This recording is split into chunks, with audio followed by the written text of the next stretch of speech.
Mesdames et messieurs, bonjour. Donc nous allons dans cette séquence exposer donc le contenu de l'axe principal 3, principalement donc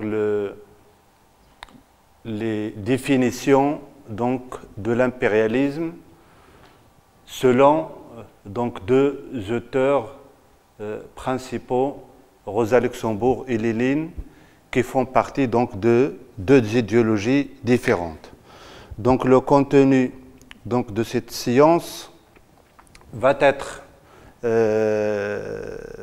donc le contenu de l'axe principal 3, la définition de l'impérialisme, la définition donc de Lénine, puis la définition donnée par Rosa Luxembourg. Le contenu de l'axe 3, il sera présenté dans une séance prochaine. إذا فيما يتعلق بمضمون هذه الحصة سنحاول تقديم التعاريف الخاصة بالإمبريالية. أولاً التعريف الذي تم تقديمه من طرف لينين، ثم التعريف الذي تم تقديمه من طرف روزا لوكسمبورغ. دونك تحدثنا في الحصص السابقة عن ما له علاقة بالأسباب التاريخية للإمبريالية، ثم تحدثنا فيما بعد عن التوسع الاستعماري في المحور الرئيسي الثاني، عن التوسع الاستعماري كبداية للإمبريالية. إذن هذا المحور الثالث سيهم تقديم تعريف الإمبريالية. أولا التعريف الذي تم إعطاؤه من طرف لينين. إذن هذا التعريف هو من بين التعاريف الأكثر تداولاً على مستوى الإنتاج العلمي المرتبط بالإمبريالية، باعتبار أن لينين يعتبر من المؤسسين الرئيسيين للإيديولوجيا الاشتراكية الشيوعية، ثم يعني أنه ستكون له وجهة نظر جد مغايرة لما تروج له الإيديولوجيا الرأسمالية الليبرالية. ثم سنقدم التعريف الثاني الذي أعطته روزا لوكسمبورغ، التي تنتمي إلى الإيديولوجيا الليبرالية الرأسمالية، وبالتالي مضمون ما ستقدمه روزا لوكسمبورغ سيكون بمثابة وجهة نظر هذه الإيديولوجيا الرأسمالية الليبرالية. إذن فيما يتعلق بمحاولة تعريف الإمبريالية. Donc comme je l'ai dit il y a quelques instants, la définition de l'impérialisme, c'est-à-dire la définition générale, celle qui est largement utilisée par les chercheurs dans le domaine de l'économie, l'impérialisme est considéré comme une solution extérieure pour des contradictions internes. Nous avons parlé à la fin de la séance dernière, mais aussi dans les séances précédentes, aux changements qui ont eu lieu à la fin donc, du siècle XIX, donc du 19e siècle. Donc ce changement, il concerne principalement 1880 jusqu'à 1900, mais aussi ce qui s'est passé dans les premières années du XXe siècle. Donc on a exposé un certain nombre de problèmes d'ordre social, c'est-à-dire les conflits qui opposaient les syndicats ou le mouvement social donc aux capitalistes, c'est-à-dire aux patrons. Et à côté de ce mouvement social, nous avons souligné l'existence d'un certain nombre de problèmes dont la définition suivante parle, c'est-à-dire des contradictions internes. De quoi s'agit-il exactement dans ces contradictions? Il s'agit principalement de l'ensemble de ce que nous avons qualifié des facteurs historiques de l'impérialisme. Donc le problème de la baisse du taux de profit, le problème lié aux centralisations et aux concentrations du capitaux, le problème lié à la surproduction donc la crise des surproductions, et le problème lié au comportement des États capitalistes, principalement en Europe occidentale, c'est-à-dire le protectionnisme dont on a parlé récemment. Donc ces problèmes, nous avons constaté que les pays européens, aux capitalistes en général et les pays européens en particulier, étaient incapables de leur trouver des solutions internes. Donc ils cherchent des solutions extérieures. Qu'est-ce qu'on veut dire par les solutions extérieures? C'est ce que nous avons appelé dans la séance dernière l'expansion coloniale. C'est-à-dire ils vont essayer de trouver des solutions aux problèmes qu'a connu l'Europe à la fin du 19e siècle, début du 20e siècle, l'Europe en particulier, mais aussi l'ensemble du monde capitaliste. Ils sont incapables de leur trouver des solutions internes, donc on cherche des solutions externes. Les solutions externes, c'est de partir en dehors donc, du monde capitaliste vers ce qu'ils ont appelé à l'époque le monde pré-capitaliste. Donc, si vous voulez, cette définition résume tout ce qu'on peut dire sur l'impérialisme. L'impérialisme est considéré comme une solution extérieure pour des contradictions internes, c'est-à-dire pour les problèmes qu'a connu le monde occidental ou le monde capitaliste.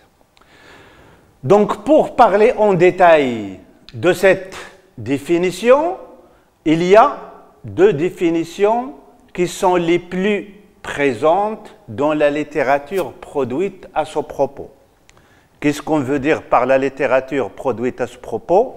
On veut dire tout ce qui est écrit scientifiquement. ما تم إنتاجه علميا حول التعاريف أو التعاريف المرتبطة بالإمبريالية.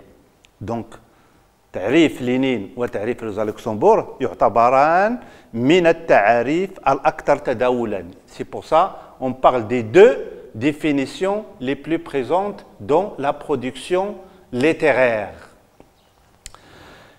Donc, à ce propos, elles sont celles de Lénine et celles donc de Rosa Luxembourg. Donc, je l'ai dit tout à l'heure, Lénine, c'est le fondateur ou un des fondateurs donc, de socialisme et de communisme, et Rosa Luxembourg, c'est un des auteurs les plus connus qui ont aussi travaillé au sein de l'idéologie libérale et capitaliste. Donc le premier auteur, c'est-à-dire Lénine, met l'accent dans sa définition sur l'exportation du capital ou des capitaux. Donc si vous voulez, pour Lénine, ce qui est en train, ou ce qui s'est passé dans cette période de fin du 19e, début du 20e siècle, c'est tout simplement l'exportation des capitaux. Pourquoi cette exportation des capitaux ou du capital? Tout simplement parce que nous avons vu, lors de la présentation des facteurs historiques de l'impérialisme, que ce capital ou ces capitaux dormaient dans des banques européennes ou dans des banques du monde capitaliste. Ils ne travaillent pas. Il faut que ces capitaux produisent de la richesse. Il faut qu'ils rentrent dans le circuit économique. Donc, il faut qu'on leur trouve un domaine géographique, un espace géographique pour les exporter vers cet espace géographique pour qu'ils soient de nouveau productifs. Tandis que, donc bien sûr, c'est quoi cet espace géographique? C'est ce que nous avons appelé dans la séance dernière les colonies, le musta'marat. أي المستعمرات العالم ما سيسمى فيما بعد بالعالم الثالث المستعمرات في أمريكا اللاتينية في آسيا وفي إفريقيا. Tandis que le deuxième auteur, c'est-à-dire Rosa Luxembourg, met l'accent sur l'exportation des marchandises. Donc on constate tout de suite la contradiction entre les deux définitions. Lénine parle du fait que l'impérialisme, c'est l'exportation des capitaux pour qu'ils puissent travailler et reproduire de la richesse et regagner donc des bons taux de profit, alors que Rosa Luxembourg, le deuxième auteur, il met l'accent sur l'exportation des marchandises. Donc pour ce deuxième auteur, c'est tout simplement une évolution classique, normale, donc du processus de production capitaliste. On a des contradictions internes, parmi lesquelles il y a les crises de surproduction, et cette surproduction ne doit pas être perdue, elle doit être exportée, donc l'exportation des biens, l'exportation des marchandises, que ce soit des biens de consommation ou des biens d'investissement. C'est pour cela que nous avons parlé lors de la dernière séance d'une des fonctions de ces colonies, et on a parlé, ils vont jouer le rôle donc de marché de consommation. إذا بالنسبة للتعريف أو تعريف الإمبريالية الذي سنتحدث عنه انطلاقا من تعريفين رئيسيين لمؤلفين أو لباحثين رئيسيين. الإمبريالية كتعريف عام، الإمبريالية عبارة عن حلول خارجية لتناقضات داخلية للدول الرأسمالية. إذا كل ما قلت قبل قليل ماذا نقصد بالتناقضات؟ هي تلك الأوضاع التي عرفتها أوروبا خلال هذه مرحلة نهاية القرن 19 وبداية القرن 20. ماذا نقصد بالتناقضات؟ أي أن الآلة الرأسمالية وصلت الأوج ديال الإنتاج ديالها، لكن في ذاك الأوج الإنتاج تكونت طبقة عاملة جد مهمة. هذيك الطبقة العاملة جد مهمة اللي قلنا ولات تتكون جزء كبير من الطبقة النشيطة، أصبحت هي المتحكمة في موازين القوى، وتمكنت من بناء نضال عمالي عن طريق تكوين النقابات والإضرابات، وتمكنت من الحصول على مجموعة من الامتيازات أدت إلى تحسين ظروف عيشها كما أشرنا في الحصة ما قبل الماضية. إذن هذه تناقضات، إنتاج جد مهم لكن في بعض الأحيان أو في جل الأحيان لا يجد مستهلكين. لماذا لا يجد مستهلكين؟ لأن رغم الأوضاع اللي عرفتها أوروبا ديال التطور وديال الثورة الصناعية، أصبحت أوروبا أو العالم الرأسمالي بصفة عامة وأوروبا الغربية بصفة خاصة وصلت لدرجة الإشباع، وبالتالي هناك مجموعة من المواد التي أنتجت بكميات جد كبيرة وأدت إلى ما سمي آنذاك بأزمة فائض الإنتاج.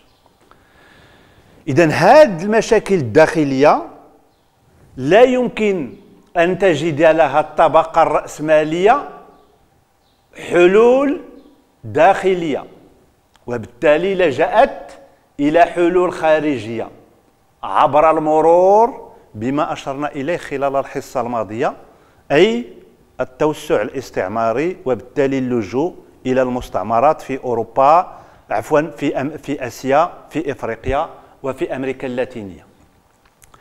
إذن للحديث عن هذه التعاريف أو التعاريف الدقيقة للإمبريالية والتي تصب كلها في إطار هذا التعريف العام للإمبريالية، هناك تعريفين رئيسيين لباحثين معروفين في هذا الاتجاه، باعتبار من بين هذه التعاريف الأكثر تداولا هناك مجموعة من التعاريف الإمبريالية، لكن الأكثر تداولا في الإنتاج العلمي. أشرت إليه قبل قليل ماذا نقصد بلا برودكسيون ليتيرير، الإنتاج العلمي، أي كل ما كتب علميا حول الإمبريالية. إذا مجموعة من التعاريف. لماذا هناك مجموعة تعاريف؟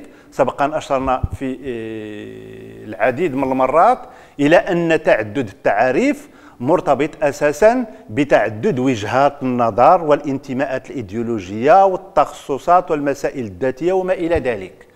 إذا هنا سنكتفي بتقديم تعريفين لباحثين معروفين ينتميان إلى إيديولوجيتين مختلفتين، هو تعريف لينين وتعريف روزا لوكسمبورغ، وهما تعريفين متناقضين للأسباب التي أشرت إليها في بداية الحصة، باعتبار أن لينين هو من مؤسسي الإيديولوجيا الاشتراكية الشيوعية، وبالتالي وجهة نظر الخاصة به جد مغايرة لوجهة نظر روزا لوكسمبورغ التي تنتمي إلى الإيديولوجيا الرأسمالية والليبرالية.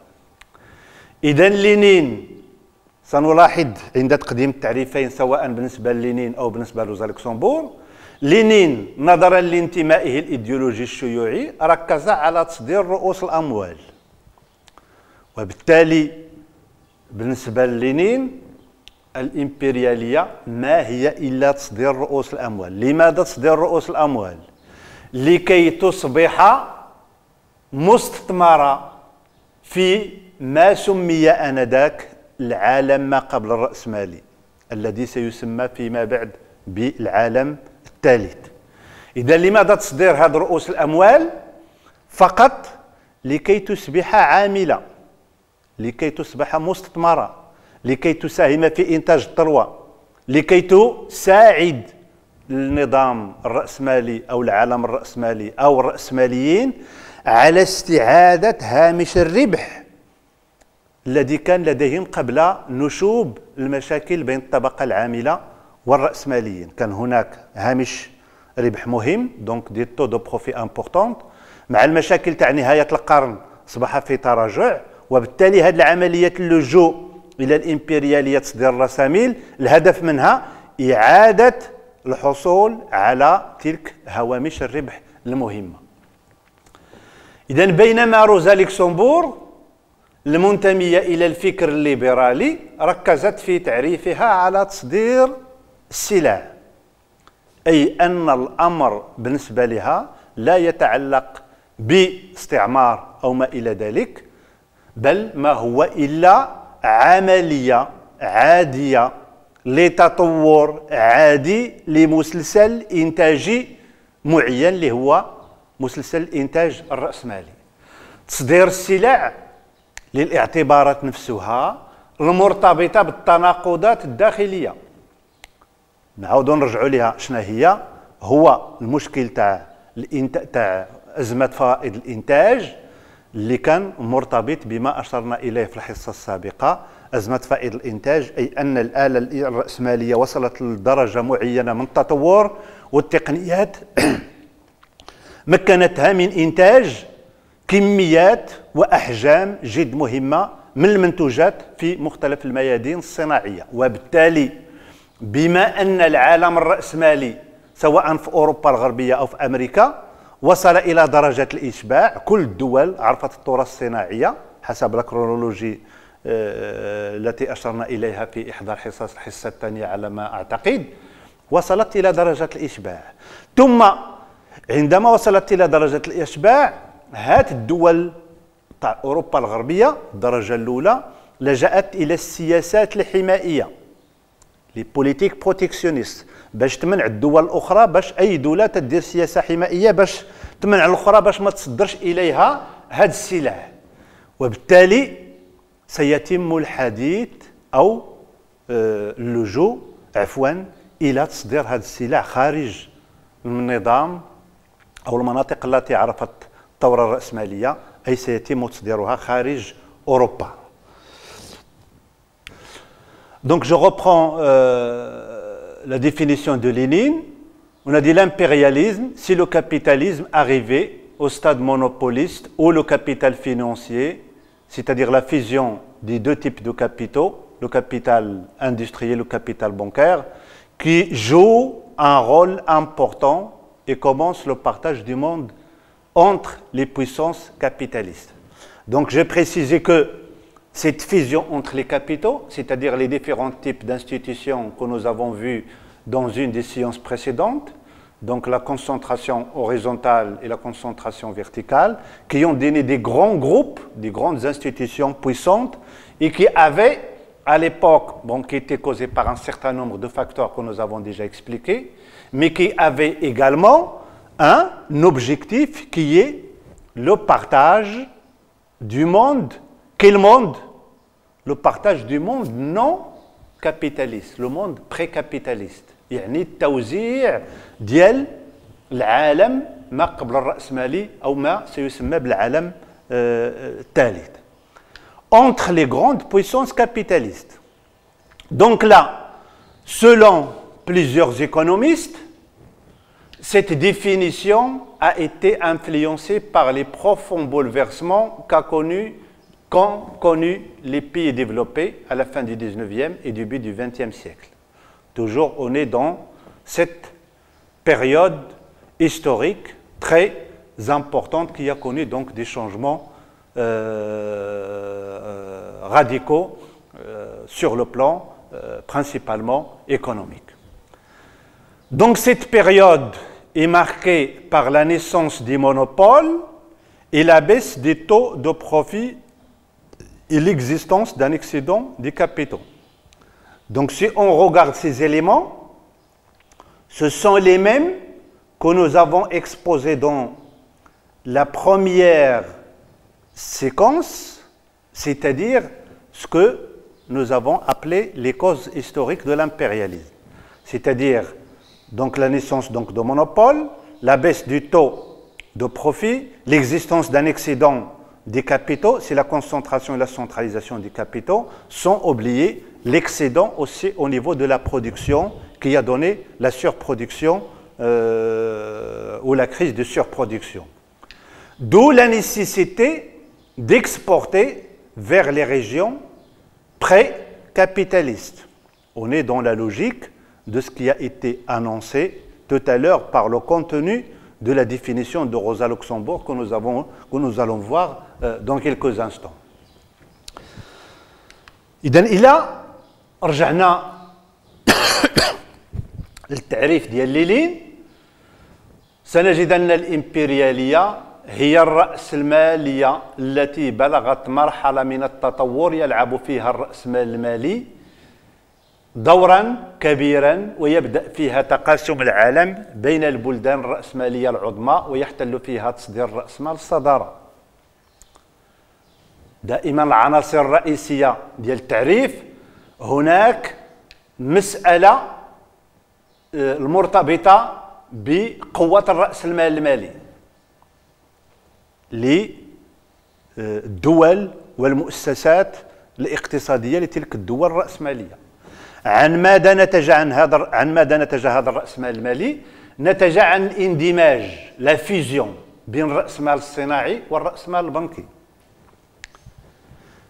كل ما أشرنا إليه عندما تحدثنا عن التركز الأفقي والتركز العمودي والقوة على الشركات والانصهار بين الشركات والتكتلات بين الشركات لمواجهة الأزمة ولكي يتحكموا في أكبر جزء من الأسواق الاستهلاكية على مستوى العالم.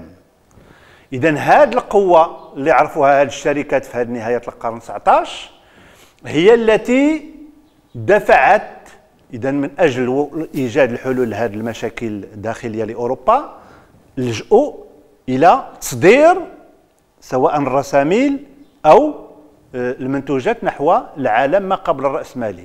لكن هذا التصدير ما غاديش يتم بطريقة عشوائية، لأن بما أن الدول أوروبا داروا جلهم داروا في هذه المرحلة تاع نهاية القرن 19 السياسة الحمائية، طبقوا السياسة الحمائية، أي كل دولة تحاول تحمي راسها من المنافسة تاع الدول الأجنبية أو منافسة المنتوجات الأجنبية للمنتوجات الوطنية ديالها. اش غادي يطرى في نهاية المطاف؟ غادي يكون هناك عوض تصريف المنتوجات داخليا داخل أوروبا داخل العالم الرأسمالي، سيتم اللجوء إلى الخارج عبر الاستعمار. هذا اللجوء إلى الخارج عبر الاستعمار هو الذي دفع الدول إلى التنسيق من أجل تقاسم هذا العالم ما قبل الرأسمالي الذي سيسمى فيما بعد بالعالم الثالث. ماذا يعني بالتقاسم؟ أي مجموعة من المؤتمرات ومجموعة من الاتفاقيات اللي توقعوا بين الدول الرأسمالية من أجل باش يقسموا الكعكة لو غاتو تاع العالم ما قبل الرأسمالي، بأن فرنسا غادي تمشي للمغرب والجزائر وتونس والسنغال، ألمانيا غتمشي كذا كذا، إنجلترا غتمشي كذا كذا انسي سويت. إذا تعقدوا مجموعة من المؤتمرات والاتفاقيات لتقاسم هذا العالم ما قبل الرأسمالي ولتفادي اللجوء إلى مواجهات عسكرية فيما بينها في هذا الإطار. في هدف واحد، من أجل هدف واحد هو تصدير رأس المال نحو العالم الثالث، تصدير كذلك المنتوجات لي بيان كو سوا لي بيان دو كونسوماسيون او لي بيان دانفستيسمون. إذا حسب العديد من علماء الاقتصاد هذا التعريف تأثر بالتقلبات العميقة التي عرفتها الدول الرأسمالية المتقدمة في نهاية القرن 19 بداية القرن 20. كل ما أشرنا إليه قبل قليل بالفرنسية، كل ما عرفتها هذه المرحلة من تطورات خاصة على المستوى الاجتماعي وعلى المستوى الاقتصادي بالدرجة الأولى. إذا تلك المرحلة، مرحلة نهاية القرن 19 بداية القرن 20، تميزت بميلاد ظاهرة الاحتكارات، دونك لي مونوبول، وكذلك انخفاض معدلات الربح اللي كنا أشرنا إليه بأنه سبب من الأسباب التاريخية الإمبريالية. وجود فائض كبير في الرأس المال مرتبط بتركز الرساميل في الأبناك الأوروبية أو الأبناك العالم الرأسمالي، لم يعد يجد استعمالات مربحة في تلك البلدان. دونك هذوك الرساميل أصبحت غير مجدية مادام تنعسى في الأبناك، ما عندها حتى شي دور باش تنتج الثروة. pour qu'il puisse participer aux productions de la richesse خصها تانجكتا، خصها تدخل في المسلسل الإنتاجي من جديد، ولا يمكن أن تدخل في ذاك المسلسل الإنتاجي من جديد داخل أوروبا لأن أوروبا وصلت لدرجة ديال الإشباع، بل ستدخل في المسلسل الإنتاجي لإنتاج الثروة عن طريق توجيهها، عن طريق التصدير وتوجيهها نحو الجهات والبلدان الخارجية ما قبل الرأسمالية، حيث معدلات الربح ما زالت جد مرتفعة. هنا لجأت إلى العملية اللي أشرنا إليها في الحصة الماضية اللي هي التوسع الاستعماري. التعريف الثاني هو تعريف روزا لوكسمبورغ. Quel est son contenu? Comment il est? C'est quoi cette définition? Donc la définition donnée par Rosa Luxembourg est la suivante. L'impérialisme est une solution aux contradictions nées des difficultés d'écoulement de l'excédent des marchandises. إذا المضمون اللي عطينا في بداية الحصة للتعريف تاع روزا لوكسمبورغ هو اللي تلقاوه هنايا. تتحدث عن الإمبريالية بأنها فقط تطور عادي، une évolution normale du processus de production، لأنها تتحدث عن ضرورة بيع l'excédent، الفائض، l'écoulement de l'excédent de quoi? De marchandises. Pourquoi cet excédent? Parce que là, les unités industrielles du monde capitaliste durant cette deuxième moitié du XIXe siècle étaient très performantes, étaient très puissantes. L'intégration de la machine, des nouvelles technologies a abouti à la production de quantités énormes de produits qui doivent être écoulés si on veut bénéficier donc de leurs retombées économiques. Donc l'auteur estime que cette solution se base sur la recherche du débouché interne. On va constater qu'il va y avoir deux scénarios, selon le point de vue de Rosa Luxembourg. Le scénario 1, c'est la recherche du débouché interne. البحث عن مناطق للترويج داخليا. ماذا يعني داخليا؟ C'est quoi? Qu'est-ce que ça veut dire interne? Les débouchés internes. Ça veut dire des marchés de consommation à l'intérieur des pays capitalistes, c'est-à-dire l'extension du capitalisme aux autres régions des pays non encore capitalistes. Donc c'est des débouchés internes. Le deuxième scénario, comment on va liquider, comment on va vendre, comment on va écouler cette production importante, cet excédent de marchandises. Le scénario 2, on va chercher les débouchés اكسترن، غنقلبوا على أسواق استهلاكية خارجية. خارجية تعني ماذا؟ تعني خارج فضاء الدول الرأسمالية، يعني الخروج من أوروبا والخروج من أمريكا والبحث عن فضاءات لترويج تلك المنتوجات. Donc les débouchés externes par l'exportation des biens et marchandises au-delà des frontières de ces pays capitalistes. Donc on a là, dans la solution proposée par Rosa Luxembourg, deux scénarios. Un scénario chercher ou rechercher des débouchés internes, l'autre scénario rechercher les débouchés externes. Donc cette définition reflète ce qui a marqué les pays développés à cette époque, c'est-à-dire les crises de surproduction et la montée en puissance des protectionnismes. هذا البحث المبني عن منافذ داخلية ومنافذ خارجية ناتج عن ماذا؟ عن الظرفية اللي عرفتها نهاية القرن 19 بداية القرن 20، أي اللي عرفها الدول المتقدمة خلال تلك المرحلة، أي ماذا؟ أزمات فائض الإنتاج ووجود أو تبني السياسات الحمائية من طرف الدول الأوروبية فيما بينها، وبالتالي فرنسا ما بقاش قادرة تصدر ألمانيا ما قدرش باقي تصدر الإنجليز ما قدرش تصدر أنسي سويت. كاين السياسة الحمائية التي تم تبنيها بكثافة خاصة في 1800 انطلاقا من 1880، رغم أن بعض الدول بدأوها قبل 1880 كما هو الشأن بالنسبة لفرنسا وألمانيا. يعني بريطانيا اللي كان عندها قطاع صناعي جد متطور لاعتبارات اللي شفناها سابقا، هي ما رجعتش للبروتكسيونيزم حتى لنهاية القرن 19، أي ملي شافت كل الدول الأخرى الأوروبية المجاورة لها تبنت السياسة الحمائية، إذا لجأت حتى هي لتبني هذه السياسة الحمائية لحماية المنتوجات ديالها الوطنية. دون تعريف روزا لوكسمبورغ دار نفس العناصر اللي شفنا بالفرنسية. بالنسبة للتعريف تاع روزا لوكسمبورغ تعرف الإمبريالية بأنها حل للتناقضات الناتجة عن صعوبة إيجاد منافذ لفائض السلع. هي لا تتحدث عن منافذ عن حلول خارجية. علاش ما تتحدثش على منافذ عن حلول خارجية؟ فقط لأنها كيف شفنا منذ قليل تتحدث عن جوج السيناريوهات، على جوج الطرق باش تصرف هذوك المنتوجات، إما الحل الداخلي أو الحل الخارجي. إذن ولكن رغم ذلك تعرف الإمبريالية بأنها حل للتناقضات الناتجة عن صعوبة إيجاد منافذ لفائض الإنتاج أو لفائض السلع.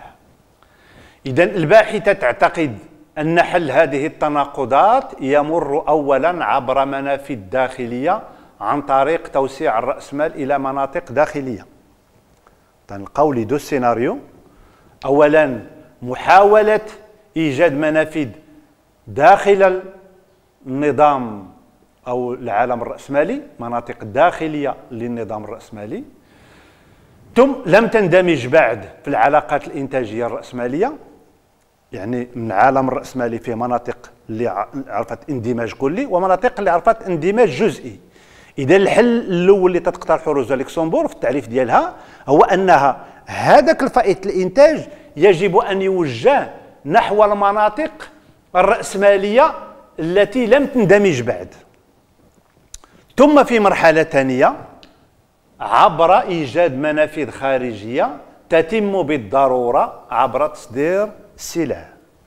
وبالتالي هذا التعريف يعكس التغيرات الجذرية التي عرفتها الدول الصناعية خلال تلك المرحلة. دائما تلك المرحلة نقصد بها نهاية القرن 19 بداية القرن 20، أي أزمات فائض الإنتاج وصعود السياسات الحمائية، باعتبار أن كل دولة تتحمي رأسها إما عبر الرسوم الجمركية أو مجموعة أو أنواع أخرى من السياسات الحمائيه اللي شفناها في الحصه الماضيه. دونك اون بارلي دي normes tarifaires les droits de douane et on a parlé des normes non tarifaires يعني مجموعه من السلوكات اللي كتلجأ لها الدول للحمايه الاقتصاديات الوطنيه ديالها من المنافسه الاجنبيه. اذا هذه البلدان ستلجأ الى اسواق خارجيه لتصدير الفائض من السلع بالدرجه الاولى، وبالتالي ستؤدي في نهايه المطاف الى الاستعمار الذي عرفناه طريقه التي مر منها خلال الحصه الطرق التي مر منها عفوا خلال الحصه السابقه. إذا نكتفي بهذا القدر بالنسبه لهذه الحصه، والى الحصه المقبله.